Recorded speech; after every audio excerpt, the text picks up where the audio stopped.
جی دیکھیں جب سے جنوری سے پریزیڈنٹ ٹرمپ نے ٹیک اوور کیا وہ تو اپنے آپ کو ایک گلوبل پیس کا ایک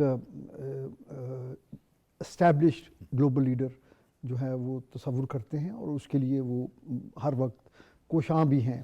اگرچہ غزہ میں یا ہم اگر یوکرین کی وار میں دیکھیں تو وہاں پہ جس طرح چیزیں ڈیولپ ہوئیں وہ شاید ان کے اس ایجنڈا کے ساتھ جو ہے ان سنک نہیں ہیں. لیکن ڈیفینیٹلی پاک بھارت جنگ میں انہوں نے جب بھارت کی طرف سے ریکویسٹ آئی تو انہوں نے اس میں جو ہے اپنا رول ادا کیا اور جس کے نتیجے میں بھارت کو ایک ریلیف میں سمجھتا ہوں. بھارت انکاری بھی ہے اس رول سے. دیکھیں یہ بدقسمتی ہے جی. دیکھیں ان کو وہی گئے ان کے پاس انہی کو ریلیف ملا لیکن وہ پھر بھی انکاری ہیں.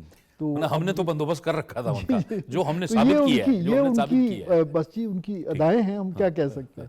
تو اب جہاں تک سوال یہ ہے کہ اب آگے کس طرح بھارت کے ساتھ چل رہا ہے.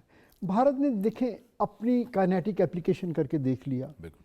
وہ کہتے ہیں کہ آپریشن سندور جو ہے وہ جاری ہے اور وہ یقیناً ان کے فتنۃ ہندوستان اور فتنۃ الخوارج کے تھرو وہ جاری ہے. اس میں وہ سب کنونشنل ڈومین میں وہ جنگ بلکہ اس کو انہوں نے مزید بڑھاوا دیا ہے. اس کی فنڈنگ زیادہ کی ہے. اس کے لیے وہ جو ہے را جو ہے دیکھیے بھارت کی کوئی سرحد افغانستان کے ساتھ نہیں ملتی لیکن وہ پھر بھی کوشش کرتے ہیں کہ وہ اپنے آپ کو ان کے نیبر کے طور پہ پروجیکٹ کریں. وہ نیریٹو بلڈ کرنے کی کوشش کرتے ہیں. اور حالیہ جو ہے آپ نے دیکھا کہ کس طرح وہ انہوں نے ان کے ساتھ انگیج کیا کیونکہ انہوں نے اس چیز کو سمجھ لیا ہے کہ پاکستان کے ساتھ کسی بھی لیول پہ کائنیٹک جنگ میں ان کو کامیابی نہیں ہوگی. تو اب وہ ایک پہلے بھی وہ اس چیز کو کئی دفعہ جو ہے وہ ویژولائز کرتے رہے ہیں اور کہ کسی طرح پاکستان کے لیے 2 فرنٹ سناریو جو ہے وہ کریٹ کیا جائے. بدقسمتی سے افغانستان کو ہم نے تو کبھی ان کو اپنا دشمن نہیں کہا. ہم نے تو ہمیشہ ان کے لیے خیر سگالی کے نہ صرف یہ کہ جذبات رکھے بلکہ اس کا عملاً مظاہرہ بھی کر رہے ہیں پچھلے جو ہے نا 4 دہائیوں سے. تو کیونکہ ہم سمجھتے ہیں کہ افغانی گورنمنٹ جیسی بھی ہو افغان لوگ جو ہیں پیپل ٹو پیپل کانٹیکٹ جو ہمارا ہے وہ صدیوں پرانا ہے اور اس کو ہم ویلیو کرتے ہیں. اور الحمدللہ ہم نے ہمیشہ اپنے جو بھی ہماری طرف سے ان کے لیے جس طرح بھی ممکن ہوا ہم نے ان کی مدد کرنے کی کوشش کی. دنیا میں ان کی کوئی ریکگنیشن نہیں ہے ایز اے گورنمنٹ اور ایز اے اسٹیٹ. تھا کہ ایک ریکگنیشن بھی نہیں ہے. وہ کیا سمجھتے ہیں کہ یہ تو ان کے لیے مزید دن بدن جو ہے حالات مشکل ہو جائیں گے. تو دیکھیے ایک ایسا ملک جس کی ابھی تک ریکگنیشن نہیں ہے ہم تو پھر بھی اس کے لیے افغان ٹرانزٹ ٹریڈ ان کو جو ہے دے رہے ہیں. تو اس کا مطلب ہے کہ ہم ان کے لوگوں کے ساتھ مخلص ہیں. اور دوسرے اگر ماضی بعید میں کسی وقت جو ریجنل حالات تھے اس میں اگر کسی کو یہ امپریشن تھا یا کوئی ایسے نوشن بھی ہوں کہ ہم کسی طرح کی کوئی ایسی پالیسی تھی ہماری افغان پالیسی جس سے یہ نتیجہ نکالا جا رہا تھا کہ شاید ہم وہاں پہ کوئی اپنی مرضی کی حکومت کو سپورٹ کرنا چاہتے ہیں یا ہماری اس طرح کی کوئی انٹینٹ تھی. لیکن اب پچھلے تقریباً 2 دہائیوں سے ہماری جو قومی قیادت ہے بشمول ملٹری لیڈرشپ کے اور سیاسی قیادت کے ہم صرف یہ چاہتے ہیں کہ افغانستان میں امن ہو. افغانستان میں آل انکلوسیو گورنمنٹ ہو جو کہ ان کے عوام کے نمائندے ہوں اور ہمیں ہمارے ساتھ وہ اچھے ہمسایوں کی طرح رہیں. ہم وہاں کیونکہ ہم وہاں کیوں انوالو ہونا چاہیں گے یا ہم کیوں اپنے ملک کی ترقی کو چھوڑ کے یا اپنے جو دوسرے مسائل ہیں ہمارے جیسے بھی آپ بات کر رہے تھے پہلے دوسرے پینلسٹ سے. دیکھیے ہمارے ہاں ایک اندرونی پولیٹیکل سٹیبلٹی کی ضرورت ہے. ہم لوگوں نے اکنامک سٹیبلٹی کی طرف کافی ہم نے اس میں پروگریس کیا ہے لیکن اس کو مزید بہتر کرنے کی ضرورت ہے اور اس کا پوٹینشیل بھی ہے ماشاءاللہ پاکستان میں. اور اب جو ہمیں دنیا میں جو ہمیں ایک ریوائیوڈ تشخص ملا ہے یہ ہمارے لیے ایک گولڈن اپرچونٹی ہے کہ جس کو ہم انکیش کریں اپنے لوگوں کی سوشو اکنامک بہتری کے لیے. بہتری کے لیے، تو ہم تو کسی کے ساتھ جنگ نہیں چاہتے. ہم نے تو بھارت کو بھی بہت سمجھانے کی کوشش کی تھی, صحیح بات. لیکن انہوں نے بھی ہمارے اس آفر کو ہماری کمزوری سمجھا, اور یہی چیز اب ہمارے ساتھ طالبان رجیم جو ہے وہ بھی یہ سمجھ رہے ہیں کہ اگر ہم مذاکرات پہ آمادہ ہیں تو اس کا مطلب یہ ہے کہ شاید ہمارے پاس وہ کیپیسٹی نہیں ہے کہ ہم ان کو ڈیل کر سکیں. تو وہ جو آپ نے خواجہ آصف صاحب کی بات کی, تو ظاہر ہے اگر آپ یہ سمجھیے کہ تنگ آمد بجنگ آمد کی بات ہے کہ اگر ڈیفنس منسٹر صاحب جو ہیں وہ دیکھیے, ایک طرف اگر ڈیفنس منسٹر نے یہ کہا تو دوسری طرف ہمارے وزیر داخلہ اور وزیر خارجہ یہ کہہ رہے ہیں اسی یعنی آپ سمجھے کانٹیکسٹ میں کہ ہم اپنے تمام ہمسایوں اور خاص طور پہ افغانستان کے ساتھ تو ہم ہر طرح سے خوش آئند تعلقات رکھنا چاہتے ہیں. بالکل ٹھیک ہے. غوث محمد خان نیازی صاحب, پاکستان ایک ذمہ دار ریاست ہے. اس خطے میں امن کے لیے اس نے بہت کام بھی کیا ہے, بہت قربانیاں بھی دی ہیں, عوام, security forces, police, levies, F C. ہم کسی کے ساتھ بھی جنگ نہیں چاہتے جیسے ایئر وائس مارشل صاحب فرما رہے ہیں, لیکن ہمارے خلاف جب جارحیت ہوگی تو ہم اس کا جواب دیں گے. جی بالکل, ہم نے انڈیا نے ہمارے ساتھ جاری کوشش کی تو ہم نے جواب دیا, اور افغانستان کے بارڈر سے جب تشددوں کے وہ ٹھکانے جب وہ بات نہیں مان رہے تھے تو پاکستان نے محدود انداز میں بنا اس کا, جب انہوں نے ہمارے فرنٹ پہ حملہ کیا تو ہم نے بڑا ایک محدود سسٹین ہو کے ہم نے بڑی حملہ کیا, جواب دیا, اور پھر ان کی خواہش پر ہم نے جنگ بندی کی. تو یہ پاکستان ایک ذمہ دار ریاست ہے. دیکھو جو مئی 2025 میں اللہ تعالیٰ نے پاکستان کو کامیابی دی, وہ صرف پاکستان کی فتح نہیں تھی بلکہ اس فتح میں پوری دنیا ہمارے ساتھ کھڑی ہو گئی کہ پاکستان ایک ذمہ دار سیاست ہے. جو سپر پاورز نے, ہمارے اسلامی ممالک دوست جو ہیں, انہوں نے جو کہا کہ جی آپ جنگ بند کر دیں, ہم نے بند کر دی, وہ سارے خوش ہو گئے اور ہمارے ساتھ کھڑے ہو گئے. تو دنیا ہمارے ساتھ کھڑی ہے. یہ کسی پرانی جو افغان طالبان ہیں یہ پرانی بھول بھلیاں بھی ہیں, ان کو سمجھ نہیں آ رہی. پھر انہیں حکومت چلانا جو ہے میرے خیال ان کے بس کی بات نہیں, اور جو اقدامات وہاں کیے وہاں کے لوگ ناخوش ہیں. اور یہ وہاں دیکھو, یہ اگر افغان پٹھان ہے تو جو جہاں حکومت کر رہے ہیں وہی پٹھان ہیں. اور میں جو سمجھتا ہوں کہ اس طرح ان کی روش رہی اندرونی خانہ اور بیرون مجھے لگتا ہے کہ یہ جو موجودہ رجیم ہے یہ تو 2 بھی نہیں چل جائے گا, 6 بھی نہیں چل جائے گا, 8 بھی نہیں چل, اس سے زیادہ نہیں چل سکتا. لوگ وہاں اٹھ کھڑے ہوں گے, پابندیاں کریں بچیوں پہ, تعلیم کے جی پرائمری صاحب آگے نہیں چل سکتے. تو اگر پرائمری صاحب آگے نہیں جائے گی تو سپوز چلو کچھ نارمل چیزیں, مطلب ایک ڈاکٹر بننا ہے, پہلے ایک ڈاکٹر بننا ہے تو اس کی تعلیم کی ضرورت ہے کہ نہیں. اس کو دیکھنے کو پڑھے گی, تب کو ایف ایس سی کرے گی, میڈیکل ایجوکیشن 5 سال کرے گی, اس کے بعد ڈاکٹر بن کے پھر کچھ کرنے کے قابل ہوگی نا. یہ تو ایک فزیکل ضرورت ہے انسانیت کی. تو آپ آؤٹ آف دا وے اسٹیٹ وے ایسے کرنا, اقدامات کرنا جس سے لوگ تنگ ہو جائیں. باقی تو ادھر اسلامی ممالک ہیں, 52 اسلامی ممالک ہیں, وہاں کا اسلام نہیں ہے. کیا پاکستان اسلامی جمہوریہ نہیں ہے یا دوسرے ممالک ہیں؟ تو یہ یا تو میں سمجھتا ہوں کہ یا تو روش تبدیل کرنی ہوگی اندرونی خانہ بھی اور بیرونی خانہ, ادروائز یہ زیادہ سسٹم کا زیادہ دیر چل نہیں سکتا, یہ خود ہی کولیپس ہو جائیں گے. یہ بات آپ درست کہہ رہے ہیں غوث محمد خان نیازی صاحب. ایک پہلے ہی ان پر اعتراضات ہیں. چٹان صاحب آپ کی طرف آؤں گا, آپ اپنی بات بھی پوری کیجئے گا پچھلی جو آپ کرنا چاہ رہے تھے. لیکن تمام سیاسی جماعتوں کو, جیسے ہم نے دیکھا 2007-8 میں جس کا ذکر آپ نے کیا, پیپلز پارٹی کی مرکز میں حکومت تھی, صوبے میں آپ کی مخلوط حکومت تھی عوامی نیشنل پارٹی کے ساتھ, سب اکٹھے ہوئے, جو سیکورٹی فورسز ہیں اس کی پشت پر آپ لوگ کھڑے ہوئے. پھر اس کے بعد ہم آگے جاتے ہیں, اے پی ایس کا واقعہ ہوتا ہے, مسلم لیگ نون کی حکومت میں نواز شریف صاحب سب ان کی زیر قیادت ملتے ہیں, بیٹھتے ہیں اور ایک اسٹرینتھ بنتی ہے. تو اس میں ظاہر ہے صوبائی حکومت کی ایک بہت بڑی ذمہ داری عائد ہوتی ہے. ایک تو یہ, اور دوسرا ضرورت بھی اس بات کی ہے کہ سب سٹیک ہولڈرز اکٹھے ہوں. بالکل جی, آپ کو یاد ہے کہ 2007-8 میں حالات کیسے تھے پوری ملک میں. اب تو صرف پختونخوا بلوچستان میں ہے, وہ تو لاہور میں بھی دھماکے ہو رہے تھے, اسلام آباد میں بھی ہو رہے تھے, میریٹ کا واقعہ آپ کو یاد ہے, کراچی میں بھی لوگ 10-10 اور 20-20 اور 30-30 لاشیں ہر روز اٹھا رہے تھے.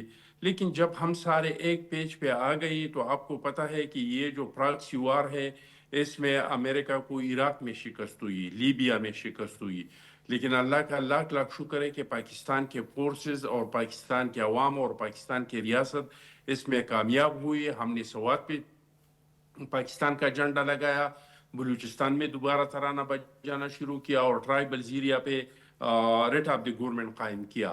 لیکن میں نے آپ کو یہ بھی بتایا کہ یہ دہشت گرد سے ڈری ہوئی ہے، یہ گھبرائی ہوئی ہیں اور یہ اعلان کہہ رہی ہیں کہ ہم نے اس کا مقابلہ کیا تو این پی اور پیپلز پارٹی کی طرح حشر ہمارا بھی ہو جائے گا۔